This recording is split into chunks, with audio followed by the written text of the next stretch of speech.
So today I'm going to be talking about preschoolers' metaphor comprehension abilities. And so just to start it off really quickly, I'm gonna, just very quickly say, what's a metaphor? So I'm going to define metaphor in a way that I think cognitive scientists are generally okay with, which is just as figurative utterances that directly compare a concept from one domain to a concept in another domain. So lifting things from, poetry, we get metaphors like Juliet is the sun, or all the world's a stage, where we don't mean that Juliet is literally a massive flaming ball of fire. Rather, we mean that she has some kinds of qualities or attributes that are similar to the qualities or attributes that the sun might have.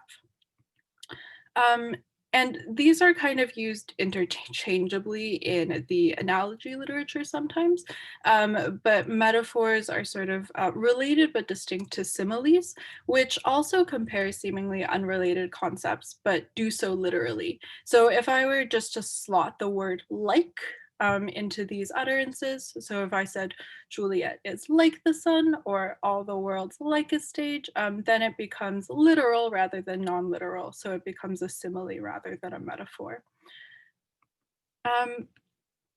This is, an analogy list serve, so I probably don't really have to convince you of why metaphors are important, but they're ubiquitous both in poetry, where we sort of canonically think of them, but also in the everyday speech we use. So this is really interesting to me from a language acquisition perspective. Metaphors are also historically have been a creative force in scientific discovery and in linguistic change. There's been work by psychologists suggesting that adults, sort of use metaphors to guide their thinking and reasoning about abstract concepts. So metaphors are important from a language acquisition perspective and also from thinking about how we think. And sort of the dominant literature on kids' metaphor comprehension is just that they're really, really bad at it. So Ellen Winner and Deirdre Gantner did a lot of really great work on this in the 70s and 80s. And they, argued that kids weren't really good at understanding metaphors. I think by some sort of extreme accounts, possibly not until like the adolescent years. And there were a couple different kinds of challenges. So one is just pragmatic challenges, understanding non-literal language. So Ellen Winner had this study where she just gave kids metaphoric utterances like the prison guard is a hard rock and just asked them, what does this sentence mean? And she found that, 6 to 8 year olds tried to interpret metaphors literally, right? So they tried to say something like, the guard actually turned into a rock, or the guard worked in a prison that had rock. And it wasn't until, the double digit years that they were able to interpret the metaphor correctly and say the guard was mean and didn't care about the prisoner's feelings. And this wasn't just an issue of, younger kids being bad at giving explanations, because they also did this in a forced choice paradigm, and they still found that the younger kids preferred the literal interpretations. So from this, they kind of argued that like maybe younger kids just really don't like non-literal language, and that stops them from understanding metaphors. And Deirdre has done some really wonderful work on conceptual challenges in metaphor comprehension. So one sort of theory is that the cognitive process underlying metaphor comprehension is analogical reasoning. And for a long time, we thought that kids were pretty terrible at analogical reasoning too.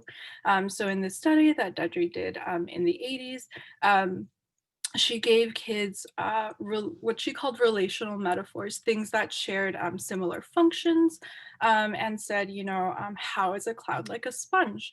And she gave participants sort of abstract functional explanations, like both can hold water, or these surface level sort of perceptual explanations, like they're soft and fluffy. And what she found was that preference for abstract over surface level explanation seemed to increase with age, sort of consistent with a relational shift.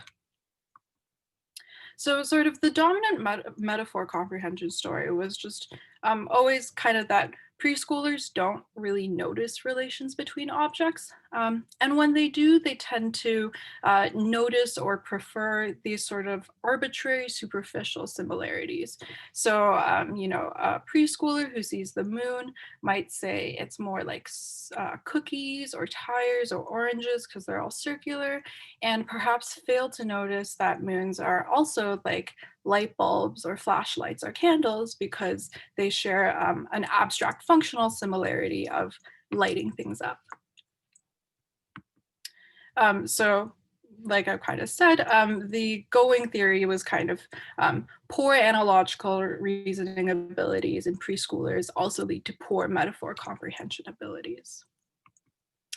But I think within the past 5 years, there's been a lot of work showing that that maybe young children are actually better at relational reasoning than we initially thought, right? So there's been work showing that preschoolers and toddlers, and as we saw from Erin last week in a really wonderful talk, that even infants can represent relations to some extent.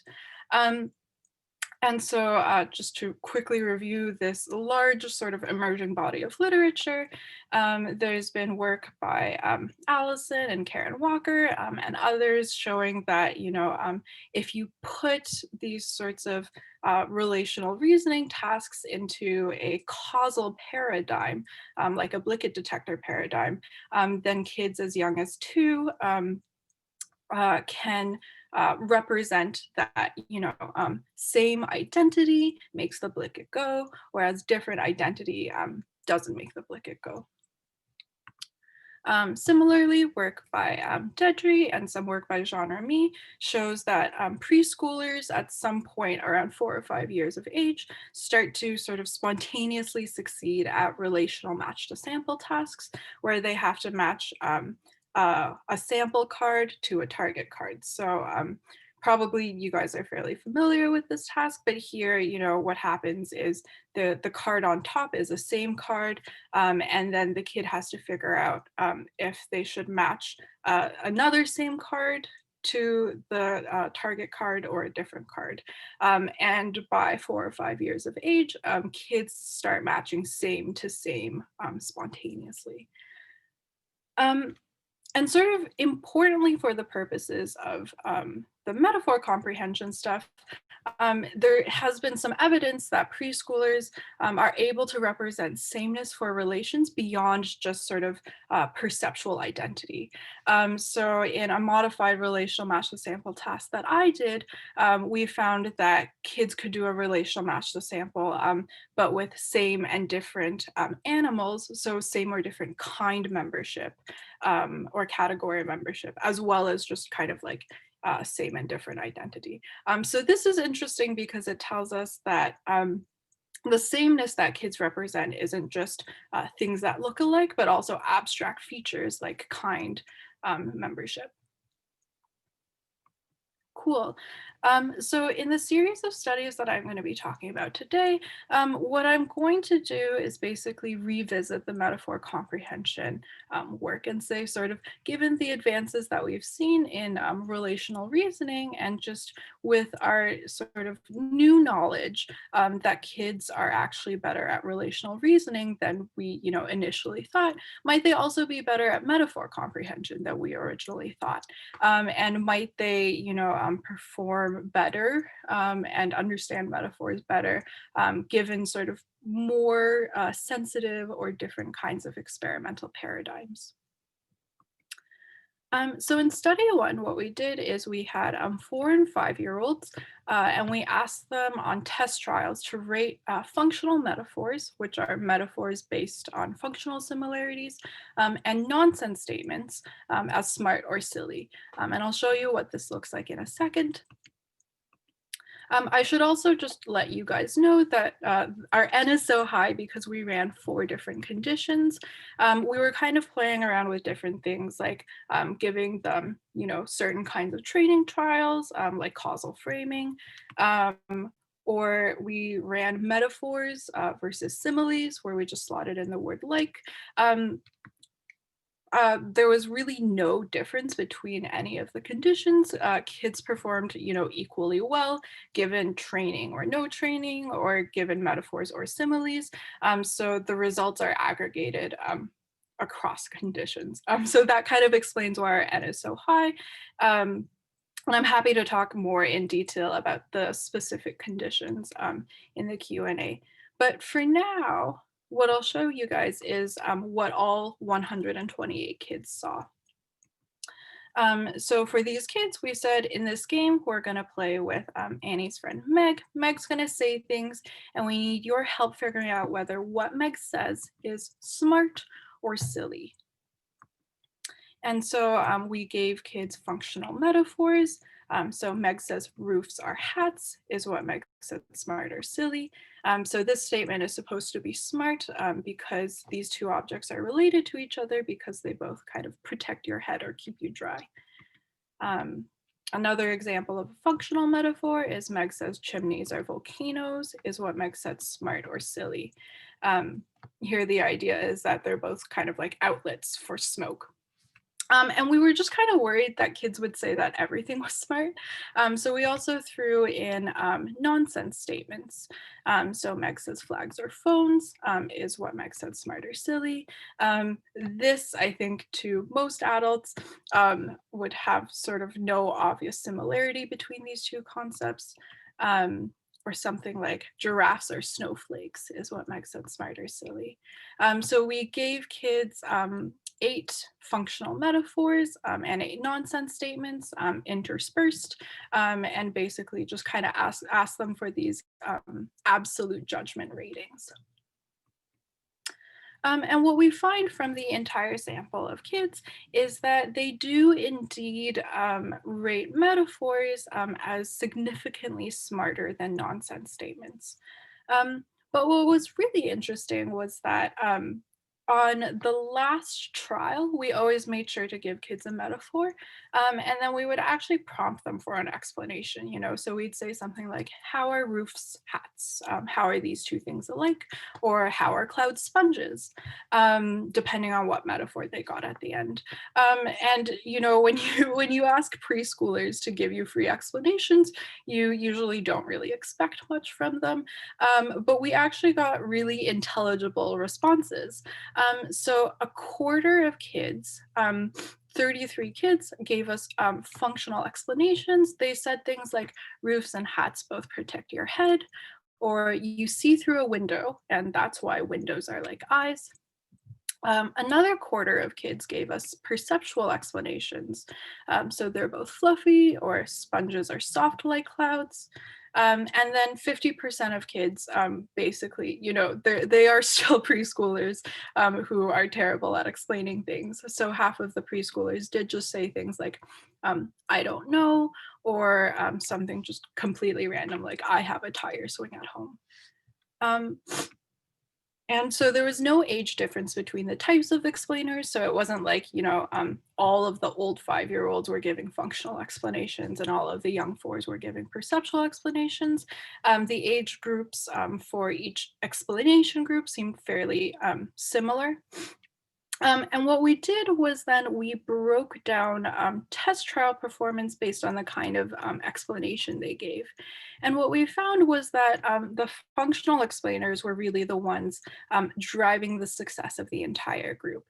So the functional explainers rated metaphors as significantly smarter than nonsense statements.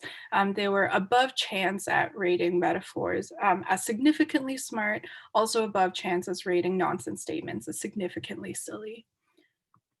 What we see from the perceptual explainers is that there's a little bit of a trend, but that the difference between their ratings of metaphors and nonsense statements isn't significant, and same with the irrelevant explainers.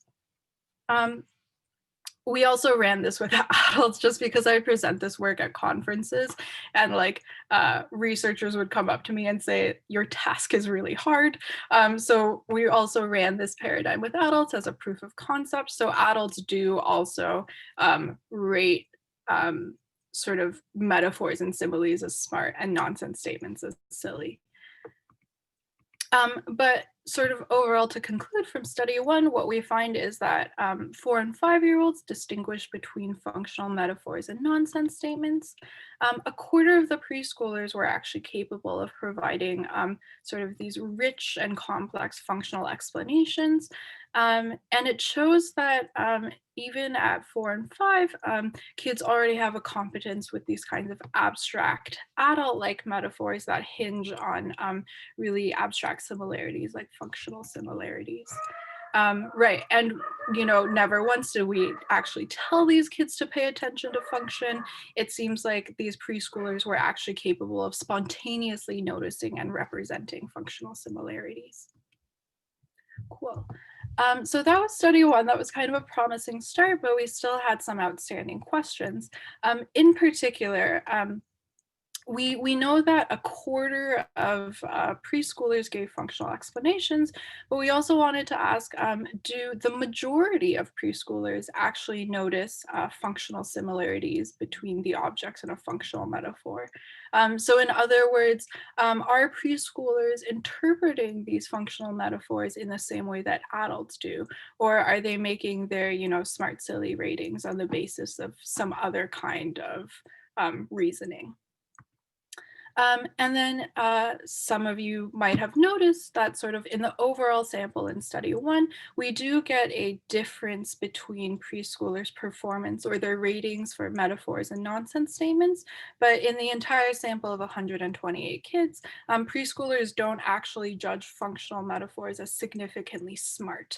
So we also wanted to just provide additional converging evidence that, this differentiation is really happening.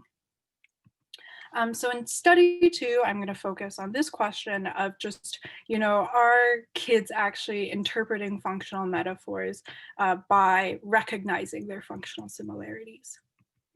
And what we did is we got another set of 4 and 5-year-olds, and we presented them with the 8 functional metaphors first from study one. And we asked them to select between a functional explanation or a perceptual explanation as a better answer for the functional metaphor. So again, I'll show you what this looks like in a second. Once again, we had 2 conditions. The test trials were exactly the same. There were 2 kinds of training. Just like in study one, we found that the training didn't really matter at all. They performed equally well on both conditions. Right, so here's what it looks like. Here we've got Meg again, but Meg's gonna ask questions this time. One person will give her an answer to her question. Another person will give her a different answer. Your job is to point at the person who gives her the better answer. So Meg says, how are chimneys volcanoes? And one person says, chimneys are volcanoes because both are brown and red.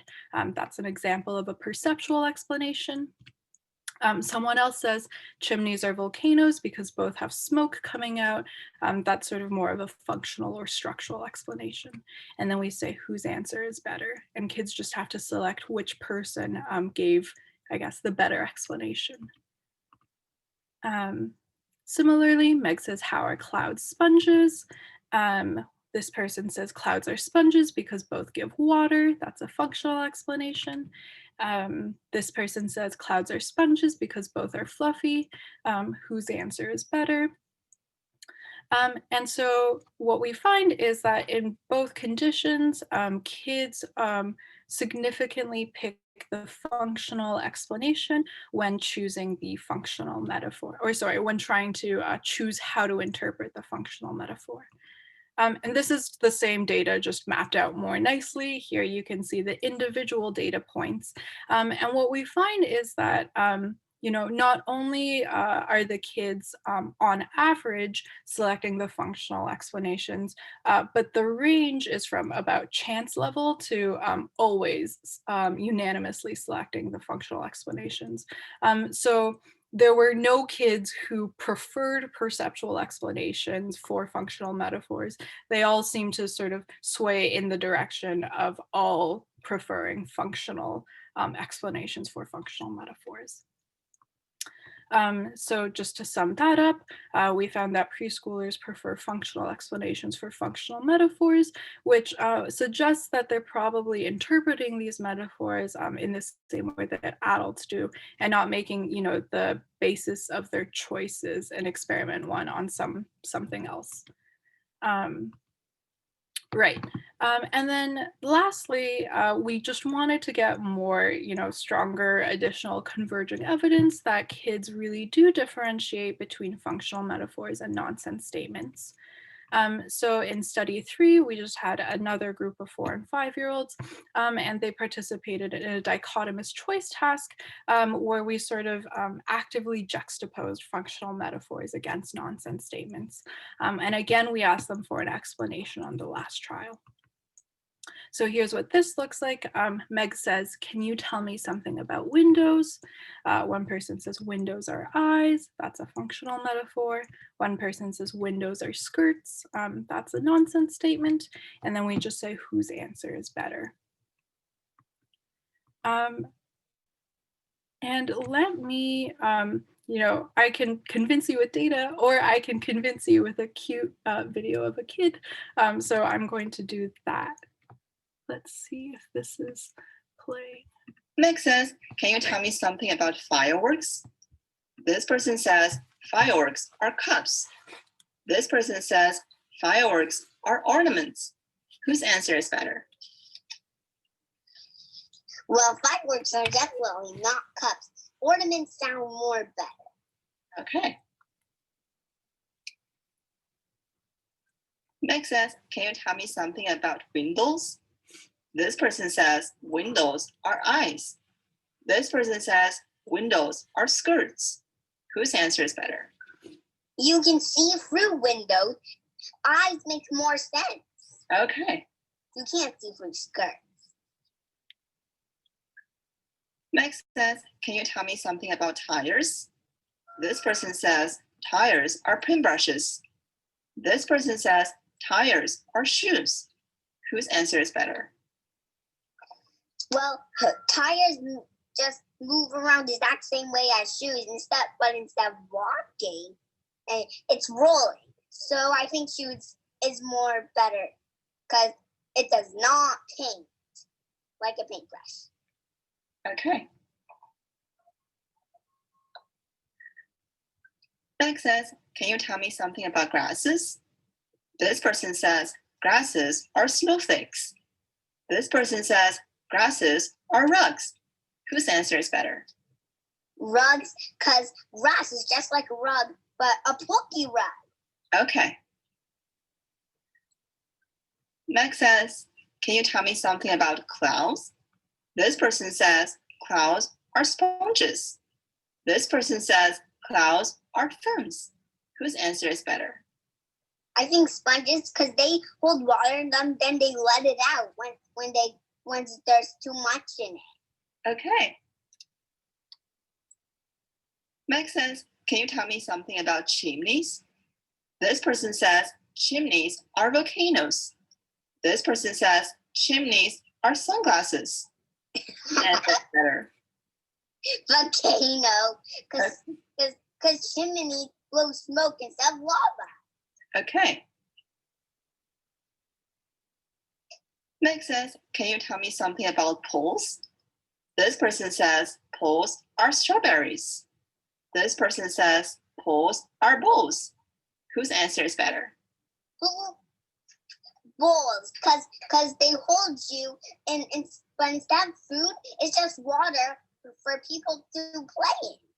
Okay. It's just basically a big bowl that's full of water for you to play in. Okay. Makes sense. Can you tell me something about roofs? This person says roofs are hats. This person says roofs are scissors.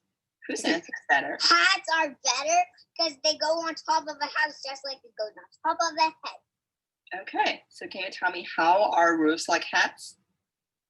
Because they go on top of a house instead of a head. And roofs go on top of a house instead of a head. Okay. All right. So we can see that not all preschoolers sort of spontaneously provided explanations for what they were doing, but this kid was really stellar and exceptional, and oftentimes her explanations were really, really spot on. Um, and for the rest of the kids who didn't spontaneously provide explanations, you could hear my RA ask on the last trial, how are roofs like hats, to sort of prompt them to give an explanation as well. And what we find is that out of the total sample, um, they pick functional metaphors over nonsense statements at significantly above chance levels. Again, we split this into explanation groups as well. So we found that here, when you're actually juxtaposing functional metaphors against nonsense statements directly, here now an entire 50% of kids are able to sort of spontaneously give you functional explanations.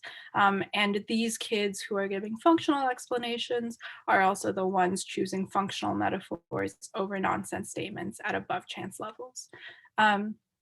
There were four perceptual kids who gave perceptual explanations. So this was a minority in the sample.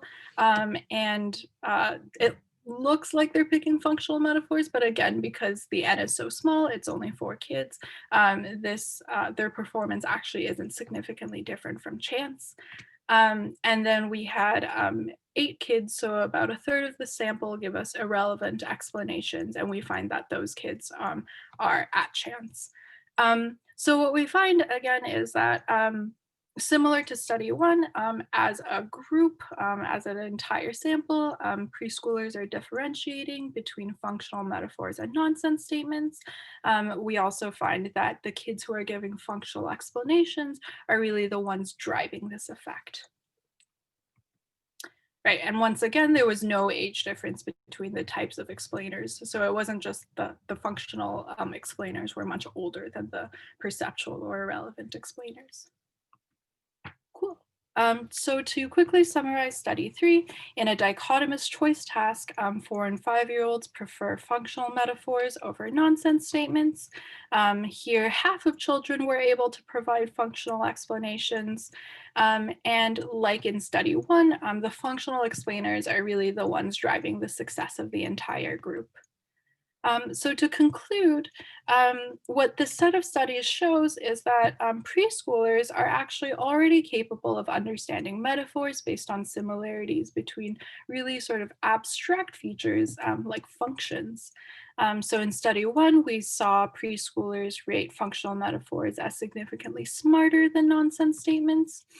In study 2, we found that they preferred functional explanations for functional metaphors, suggesting that they were interpreting these abstract metaphors similarly to how adults interpret them.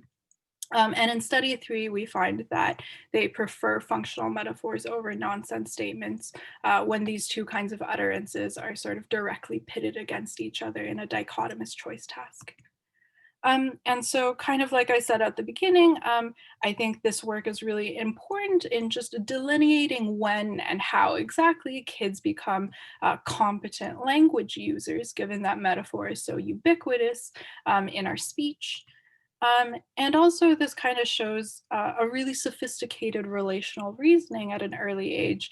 And I probably don't have to convince this crowd that relational reasoning is really important for additional things like discovering new scientific knowledge or aiding potentially in the process of conceptual change. Cool. So I have to thank Allison, my collaborator Mariel, lab managers, wonderful RAs, all of my funding, and all of the museums and preschools that helped us. And you guys for listening. Thank you.